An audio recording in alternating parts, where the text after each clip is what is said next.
Hello नमस्कार दोस्तों, आप सभी का स्वागत अपने यूट्यूब चैनल शिक्षा गति में। दोस्तों, जैसा कि आप सभी को मालूम होगा कि वीडियो री एग्ज़ाम की अनऑफिशियली डेट 18 जून को माना जा रहा है और आप लोग भी अपनी तैयारी में बहुत ज़ोरों शोरों से लगे हुए होंगे।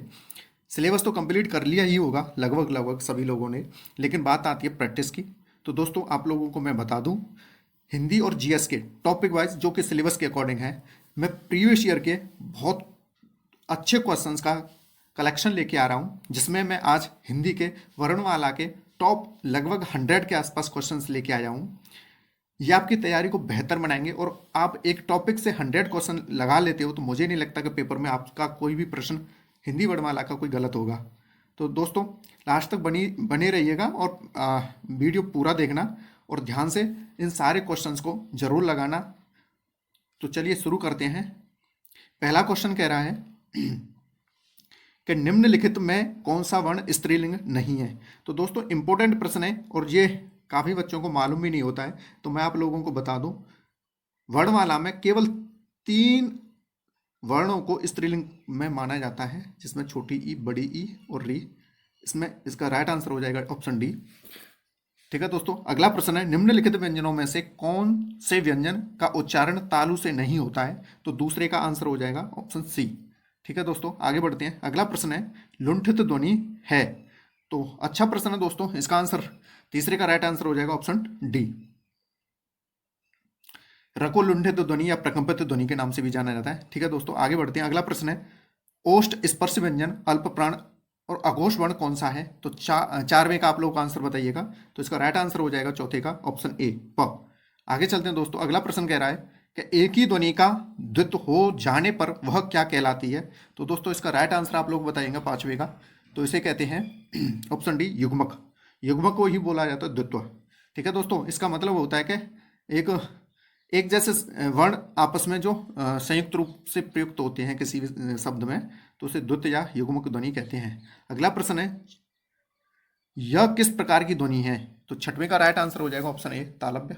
ठीक है दोस्तों, इसका राइट आंसर हो जाएगा तालव्य। ठीक है, आगे बढ़ते हैं। अगला प्रश्न है क्वेश्चन नंबर 7, उच्चारण की दृष्टि से वह है। तो इसका राइट आंसर बताइए दोस्तों। सातवें का राइट आंसर क्या हो जाएगा। तो सातवें का राइट आंसर हो जाएगा ऑप्शन सी, दंतोष्ठ। ठीक है दोस्तों, आगे बढ़ते हैं। अगला प्रश्न क्या कह रहा है। अगला प्रश्न है, हिंदी वर्णमाला में स्वरों की संख्या क्या है। तो आप लोगों सभी को मालूम होना चाहिए कि हिंदी वर्णमाला में स्वरों की संख्या केवल और केवल 11 मानी जाती है। ठीक है दोस्तों, इसका राइट आंसर हो जाएगा ऑप्शन सी। ठीक है, आगे बढ़ते हैं। अगला प्रश्न क्या कह रहा है दोस्तों, ए, बड़ी ए, जिसे बड़ी ए बोला जाता है, ए के उच्चारण में डैश और डैश की सहायता ली जाती है। तो इसका राइट आंसर बताइए दोस्तों। नौवें का राइट आंसर हो जाएगा ऑप्शन बी, कंठ तालु। इसका राइट आंसर हो जाएगा दोस्तों कंठ तालु। नेक्स्ट क्वेश्चन है, च वर्ण ध्वनियां किस वर्ग में आती हैं। तो आप लोग अच्छी तरह से जानते होंगे दोस्तों। 10वें का राइट आंसर हो जाएगा ऑप्शन डी। ठीक है दोस्तों, अगला प्रश्न कह रहा है, वर्णमाला का कौन सा अक्षर पुल्लिंग नहीं है। तो दोस्तों, आप लोगों को अभी बताया था पहले प्रश्न में, इसमें पूछा है कि पुल्लिंग नहीं है।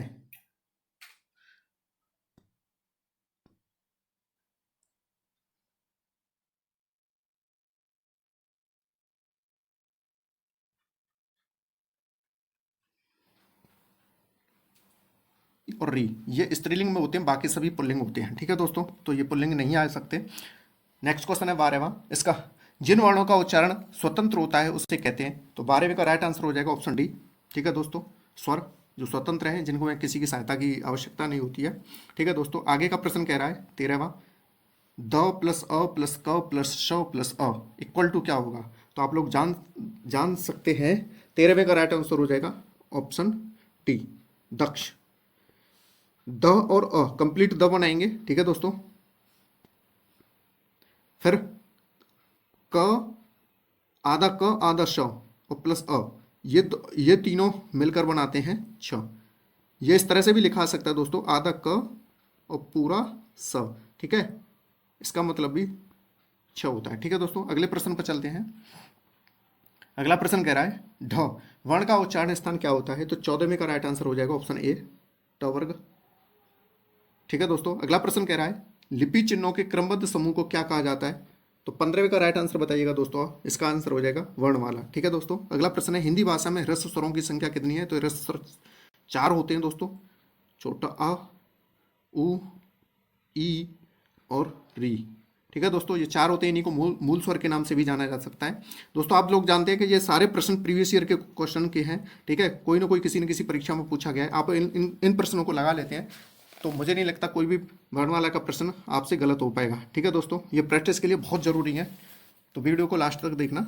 और कोई डाउट हो तो दोस्तों कमेंट में कर सकते हैं, मैं उसका डिटेल सॉल्यूशन हो यार डिटेल से उसको समझा सकता हूँ। फिलहाल मैं थोड़ा स्पीड के साथ चलता हूँ, जिससे कम समय में आप ज़्यादा से ज़्यादा प्रश्न लगा सकें। तो अगला प्रश्न कह रहा है 17वां, आगे बढ़ते हैं। ऐसे कौन सी 2 मात्राएं हैं जिनका प्रयोग तो किया जाता है किंतु उनका समावेश स्वर में नहीं किया जाता है? तो 17वें का राइट आंसर हो जाएगा ऑप्शन सी, ये अनुस्वार बोला जाता है, अंग और बड़ी अंग। ठीक है दोस्तों, अगला प्रश्न कह रहा है उच्चारण की दृष्टि से संबल ध्वनि का कौन सा वर्गीकरण है? तो 18वें का राइट आंसर बताना दोस्तों, इसका राइट आंसर हो जाएगा संपृक्त ध्वनि। ठीक है दोस्तों, आगे बढ़ते हैं। अगला प्रश्न कह रहा है 19वां, किसी स्वर के उच्चारण में दीर्घ स्वर से भी अधिक समय लगता है? तो इसका राइट आंसर हो जाएगा प्लुत दोस्तों, इसे त्रिमात्रिक स्वर भी बोला जाता है। अगला प्रश्न कह रहा है वर्णमाला में स्पर्श व्यंजनों की संख्या कितनी होती है? तो इसका राइट आंसर हो जाएगा 25। ठीक है दोस्तों, 25 होते हैं, जो वर्गीय व्यंजन भी कहलाते हैं। आगे बढ़ते हैं दोस्तों, अगला प्रश्न है 21, स्वर ए और बड़ी ए का उच्चारण स्थान कौन सा है? तो 21वें का राइट आंसर बताना दोस्तों, तो कंठ तालव्य होता है। ठीक है दोस्तों, इसका राइट आंसर हो जाएगा ऑप्शन ए, क्योंकि ए का निर्माण जो होता है ये होता है आपका अ प्लस ई। ठीक है दोस्तों, अ प्लस ई, तो अ का उच्चारण स्थान होता है कंठ और ई का होता है तालु। ठीक है दोस्तों, तो कंठ तालव्य इसका राइट आंसर हो जाएगा। आगे बढ़ते हैं, अगला प्रश्न कह रहा है क्वेश्चन नंबर 22, हिंदी शब्दकोश में क के बाद कौन सी ध्वनि आती है? बहुत पॉपुलर क्वेश्चन है दोस्तों, इसका आंसर हो जाएगा ऑप्शन बी। ठीक है दोस्तों, भाषा की सार्थक लघुत्तम इकाई क्या होती है? तो वर्ण होती है, सॉरी दोस्तों वर्ण नहीं शब्द होती है, सार्थक सार्थक पूछा है इसने, तो इसका आंसर हो जाएगा शब्द। ठीक है दोस्तों, आगे बढ़ते हैं, 23वें का आंसर हो जाएगा शब्द। 24वें प्रश्न पर चलते हैं, निम्न में से दंत वर्ण कौन सा है? तो 24वें का राइट आंसर बताना दोस्तों, ऑप्शन बी हो जाएगा। ठीक है दोस्तों, अगला प्रश्न है निम्न में अनुनासिक वर्ण कौन सा है? तो 25वें का राइट आंसर हो जाएगा ऑप्शन बी। अनुनासिक मतलब नाक से ध्वनि निकलती हो, बाकी ये सब अलग है, पंचमाक्षर बिंदु में आते हैं। ठीक है दोस्तों, आगे बढ़ते हैं। अनुनासिक आप लोग जानते होंगे, प्रत्येक वर्ग का 5वां। ठीक है, तो अगला 26 प्रश्न कह रहा है निम्न में कौन सा वर्ण घोष है? तो घोष के लिए 26 का राइट आंसर हो जाएगा ऑप्शन ए। ठीक है दोस्तों, अगला प्रश्न है 27वां, ल और स का उच्चारण किस स्थान से होता है? तो इसका राइट आंसर बताइएगा दोस्तों 27वें का, तो दंत आंसर राइट आंसर हो जाएगा। ठीक है दोस्तों, आगे बढ़ते हैं फटाफट। 28वां प्रश्न कह रहा है इनमें कौन सी देवनागरी की वर्ण ध्वनि नहीं है? तो 28वें का राइट आंसर हो जाएगा ऑप्शन सी, ग्रीवा ध्वनिया। ठीक है दोस्तों, इसका ध्यान रखना, इस प्रश्न का इंपॉर्टेंट प्रश्न है।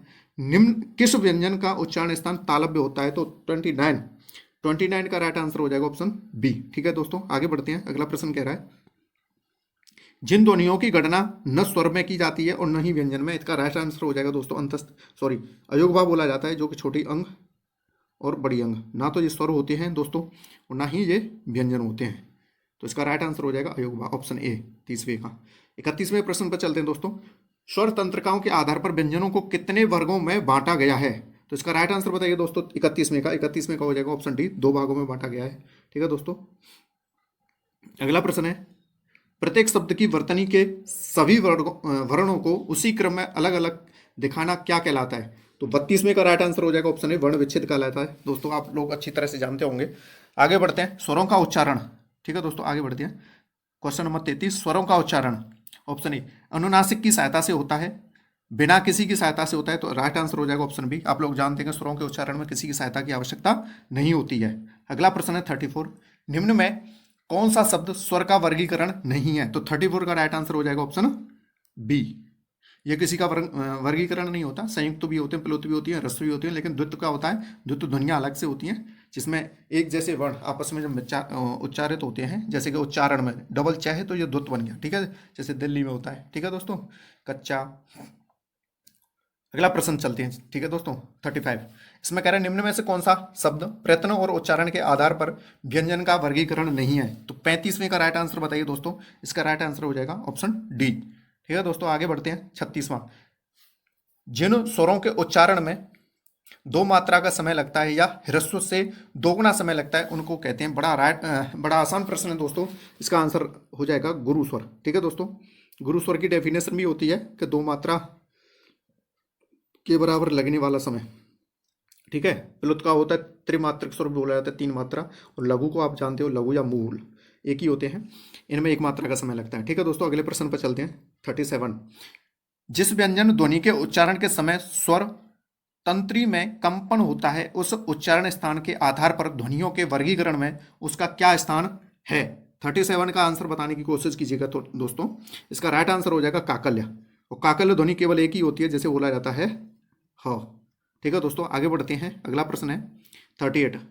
वर्णों के व्यवस्थित समूह को क्या कहा जाता है? आप लोग अच्छी तरह से जानते हैं। 38 का राइट आंसर आ जाएगा वर्णमाला। ये वर्णमाला की डेफिनेशन भी होती है, आप लोग याद रखना, इसको महत्वपूर्ण प्रश्न बन जाता है। आगे बढ़ते हैं। 6 वर्ग वर्ण किन 2 वर्णों के मेल से बनता है? तो ये अभी प्रश्न मैंने बताया था आप लोगों को कि आधा क और पूरा स। ठीक है दोस्तों, अगर आधा स करोगे तो इसके पीछे आ जाएगा। ठीक है, तो इसका राइट आंसर हो जाएगा ऑप्शन बी। आगे बढ़ते हैं दोस्तों। अगला प्रश्न कह रहा है निम्न में से संयुक्त स्वर कौन सा है? तो संयुक्त आप लोग जानते हैं। संयुक्त स्वर कितने होते हैं आप लोगों को बता दो दोस्तों, 4 होते हैं। और ये होते हैं आपके छोटी ए, बड़ी ए और छोटो ओ और बड़ा ओ। ये संयुक्त स्वर होते हैं। जैसे संयुक्ताक्षर होते हैं वो भी 4 होते हैं, ये संयुक्त स्वर भी होते हैं 4। तो आप इनमें से देख लीजिएगा दोस्तों कौन सा है। ऑप्शन सी राइट आंसर हो जाएगा 40वें का। आगे बढ़ते हैं दोस्तों। 41वां प्रश्न कह रहा है स्पर्श व्यंजन कंठ ध्वनि, अघोष और महाप्राण ध्वनि है। तो 41वें का सही आंसर बताने की कोशिश कीजिएगा। तो इसका राइट आंसर हो जाएगा ऑप्शन ए, ख। ठीक है दोस्तों, आगे बढ़ते हैं। आगे बढ़ते हैं। कंठ तालव्य कौन सा है? तो 42वें का सही आंसर बताइएगा। 42वें का कंठ तालव्य कौन सा है? तो 42वें का सही आंसर हो जाएगा ऑप्शन है ए। ठीक है दोस्तों, ऑप्शन ए, छोटी है और बड़ी है। ठीक है, अभी बताया था इसका विच्छेद करके क्यों होता है। अगला प्रश्न है 43। सभी महाप्राण वर्णों वाला वर्ग है महाप्राण के लिए। तो महाप्राण के लिए आप लोग जानते हैं दोस्तों, मैं आप लोगों को इसके लिए ट्रिक बता देता हूं। महाप्राण वे वर्ण होते हैं जिनके जो स्पेलिंग बनाते हैं, जैसे क का स्पेलिंग बनता है के ए इंग्लिश में, ख का स्पेलिंग बनता है के एच ए। ठीक है दोस्तों, तो बचपन से ही बनाते आ रहे हैं। तो जिन वर्णों में एच लगा करके स्पेलिंग बनता है वो सभी महाप्राण होते हैं। ठीक है दोस्तों, बाकी के फिर क्या हो जाएंगे? अल्पप्राण। तो आप लोग जानते हैं, तो इसका राइट आंसर हो जाएगा ऑप्शन सी। ठीक है दोस्तों, इनका जो स्पेलिंग बनेगा के एच ए करके, सी एच ए करके, सी डबल एच ए बना सकते हैं, और टी एच ए करके। तो राइट आंसर हो जाएगा 43वें का ऑप्शन सी। ठीक है दोस्तों, आगे बढ़ते हैं। 44वें प्रश्न पर चलते हैं। 44वां प्रश्न बोलता है जब एक ध्वनि का द्वत्व हो जाता है तब वह क्या कहलाती है? तो प्रश्न बहुत अच्छा है दोस्तों, आप लोगों को आंसर आना चाहिए इसका। तो अभी एक प्रश्न भी कराया था अभी ऊपर, तो इसका राइट आंसर हो जाएगा ऑप्शन ए, युग्मक ध्वनियां। अगला प्रश्न कह रहा है 45वां दंतोष्ठ ध्वनि कौन सी है? तो इसका राइट आंसर हो जाएगा ऑप्शन बी, व। ठीक है दोस्तों, आगे बढ़ते हैं 45वें के बाद। 46वां प्रश्न कह रहा है सभी स्पर्श व्यंजन कौन से वर्ग में है? तो स्पर्श व्यंजन आपको बताया रखा है, स्पर्श व्यंजन 25 होते हैं, जिसे वर्गीय व्यंजन भी कहा जाता है। क से म तक होते हैं। ठीक है, 5-5 के गैप के साथ। तो आप लोग बता सकते हैं ये य तो नहीं होता, श भी नहीं होता, अरे भाई क्या हो रहा है। ठीक है, आगे चलते हैं। फिर क च प द, ठीक है, ल और ह नहीं होता, तो ये भी नहीं होता। इसका राइट आंसर हो जाएगा ऑप्शन ए। 46वें का राइट आंसर हो जाएगा ऑप्शन ए। 47वें प्रश्न पर चलते हैं दोस्तों। अर्ध विव्रत स्वर हैं, तो विव्रत होते हैं जिसमें पूरा मुंह खुलता है। ठीक है दोस्तों, अर्ध विव्रत में आधा खुलता है, तो जिसमें आता है छोटा अ और बड़ी ए और बड़ा ओ। तो इसमें राइट आंसर हो जाएगा दोस्तों ऑप्शन सी, बड़ी ए। ठीक है, 47 का ऑप्शन सी। अगला प्रश्न कह रहा है दोस्तों 48वां जिनकी ध्वनि केवल मुख से निकलती है वे हैं। तो आप लोग जानते हैं निरुनासिक और अनुनासिक, नासिका के आधार पर इन दोनों 2 भागों में बांटा गया इनको। तो निरुनासिक वे होते हैं जिनमें नाक का सहयोग नहीं होता या वायु नाक से नहीं निकलती है। अनुनासिक होते हैं जिनमें वायु नाक से निकलती है। तो इसने पूछा जिनकी जिनकी ध्वनि केवल मुख से निकलती है, तो इसका राइट आंसर हो जाएगा ऑप्शन बी, 48वें का बी हो जाएगा। ठीक है दोस्तों, आगे बढ़ते हैं। अंतस्थ और ऊष्म वर्ण कितने हैं? तो अंतस्थ आप लोग जानते हैं कितने होते हैं, और ऊष्मीय भी आप लोग जानते हैं, तो 4-4 होते हैं। तो इसका राइट आंसर हो जाएगा 49 का सी, 8 हो जाएंगे। दोनों का कंबाइंड पूछा है। ठीक है दोस्तों, 4-4 होते हैं। यार अलावा स। ठीक है दोस्तों, 50वां प्रश्न कह रहा है र का विवरण है, तो र को ध्यान से पढ़िएगा। इसका राइट आंसर क्या हो जाएगा? तो आप पढ़ो वर्ष, लुंठित, सघोष, अल्पप्राण व्यंजन, वर्ष, संघर्षी, अघोष, अल्पप्राण व्यंजन। तो अगला अगला कह रहा है वत्स स्पर्श सगोश महाप्राण व्यंजन, वत्स पार्श्विक, पार्श्विक तो बिल्कुल भी नहीं होता, सगोश महाप्राण व्यंजन है, तो इसका राइट आंसर हो जाएगा ऑप्शन ए 50वें का। ठीक है दोस्तों। आगे बढ़ते हैं। काकल्य, काकल्य अभी बताया था ह होता है। ठीक है, 50वें का राइट, सॉरी 51वें का राइट आंसर हो जाएगा ह। काकल्य ध्वनि एक ही होती है जिसे ह बोला जाता है। ठीक है दोस्तों, आगे बढ़ते हैं। 52 य का उच्चारण स्थान है, तो य के लिए आप लोग बताइएगा। तो 52वें का राइट आंसर हो जाना चाहिए तालु, य का उच्चारण स्थान तालु होता है। आगे बढ़ते हैं दोस्तों। अगला प्रश्न कह रहा है निम्नलिखित में से कौन से व्यंजन महाप्राण है, तो महाप्राण के लिए आप लोगों को 53 का आंसर देना पड़ेगा डी, स ह।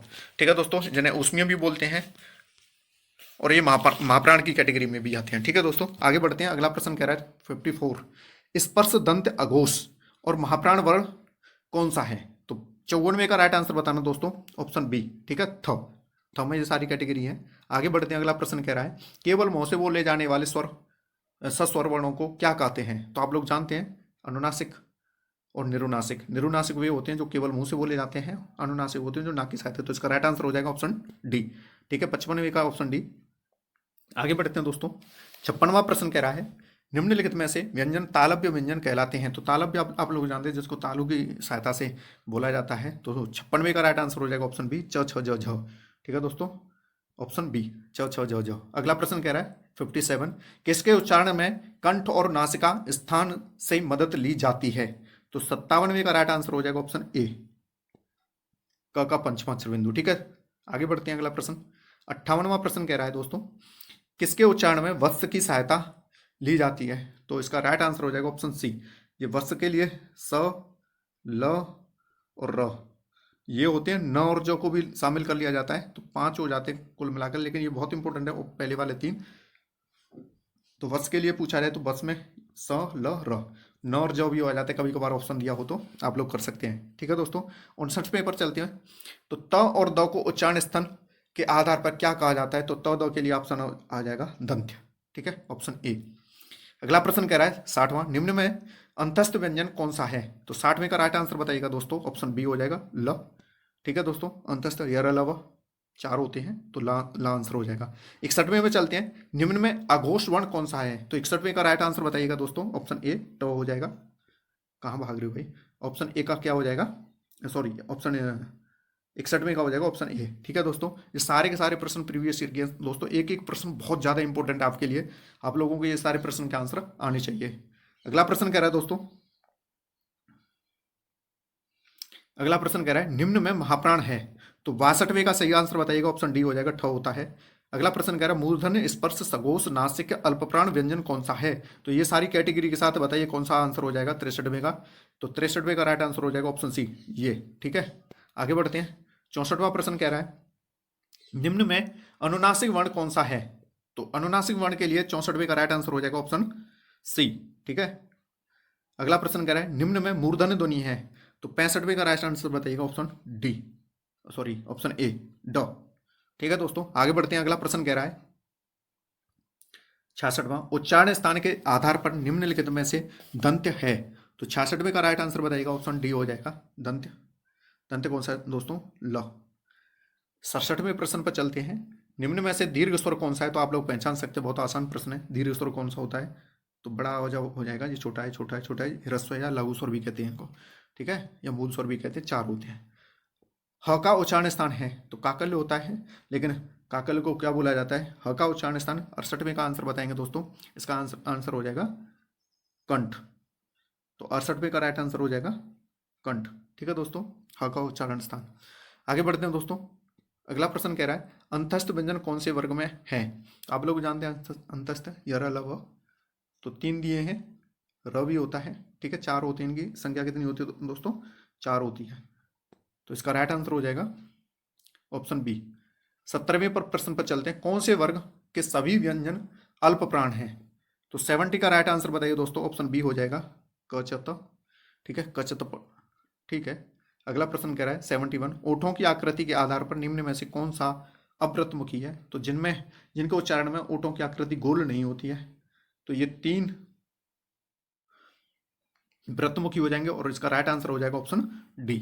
ये अब्रमुखी पूछा इसने। जीवा के आधार पर स्वर कितने प्रकार होते हैं? तो ऑप्शन हो जाएगा बी, 3 प्रकार के होते हैं, अग्र मध्य पश्चिम। ठीक है दोस्तों, आगे बढ़ते हैं। हिंदी में ध्वनियाँ कितने प्रकार की होती है? हिंदी में ध्वनियाँ 2 प्रकार की होती है, स्वर और व्यंजन। तो 73वें का राइट आंसर हो जाएगा ऑप्शन डी। अगला प्रश्न कह रहा हूँ, मात्रा के आधार पर स्वर कितने प्रकार के होते हैं? तो इसका राइट आंसर हो जाएगा ऑप्शन ए, 3 होते हैं, ह्रस्व, दीर्घ और प्लुतु। ठीक है दोस्तों, 74वें का ए। अगला प्रश्न है 75, एक से अधिक वर्णों के मेल को कहते हैं? तो आप लोग अच्छी तरह से जानते हैं 75वें में क्या हो जाएगा? व्यंजन। ठीक है दोस्तों, आगे बढ़ते हैं।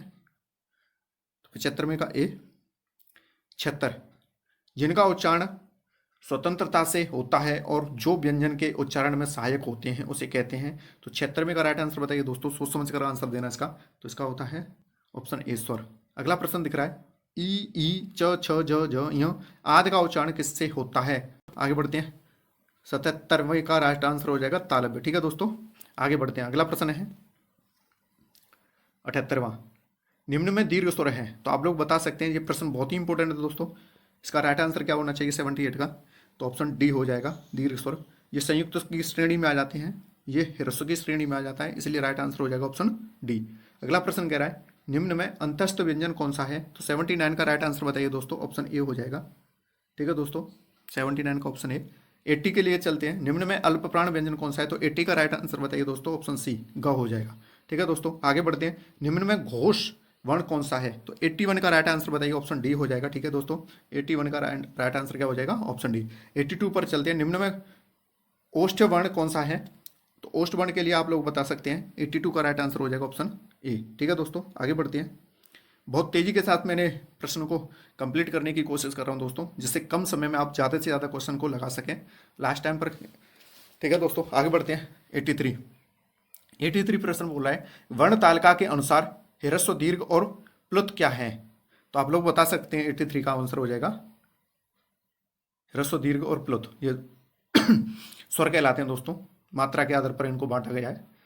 अगला प्रश्न है 84, लिखित भाषा में मूल ध्वनियों के लिए जो चिन्ह मान लिए गए हैं, जिस रूप में ये लिखे जाते हैं उन्हें डैश कहते हैं।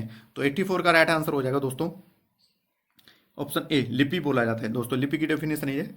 अगला प्रश्न है 85 बोल रहा है, प फ ब भ म व्यंजन होते हैं। तो 85 का राइट आंसर हो जाएगा ओष्ठ। ठीक है दोस्तों, 85 का ऑप्शन हो जाएगा ऑप्शन सी। ठीक है, ओठ की हेल्प लेनी पड़ती है इनको बोलने में।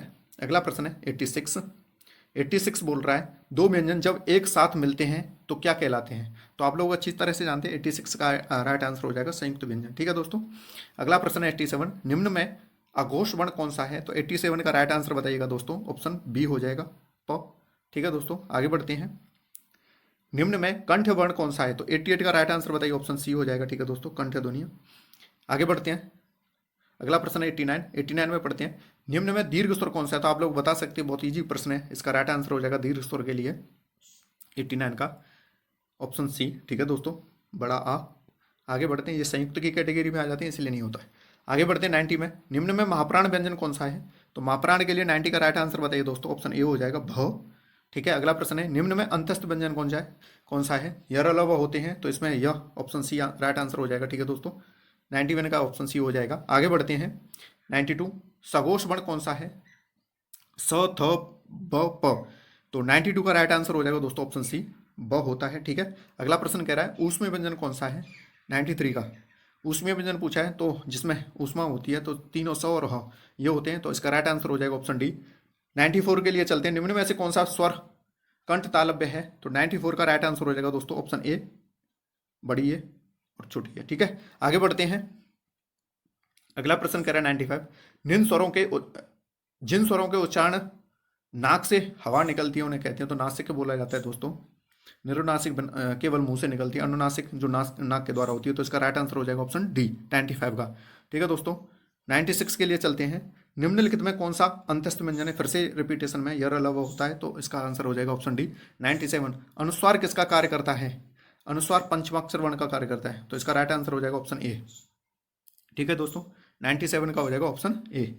अगला प्रश्न है दोस्तों, निम्नलिखित में से पार्श्विक ध्वनि है, तो इसका राइट आंसर हो जाना चाहिए 98 का सी, मतलब ल पार्श्विक ध्वनि होती है। ठीक है दोस्तों, इसको याद रखना। अगला प्रश्न है 99, और आज की क्लास का लास्ट सवाल है निम्नलिखित में से कौन सा वर्ण दंत्य नहीं है? तो 99 का राइट आंसर हो जाएगा, ल भी होता है, द भी होता है, च भी, सॉरी, च राइट आंसर होगा, त भी होता है। ठीक है दोस्तों, तो इसका राइट आंसर है बी।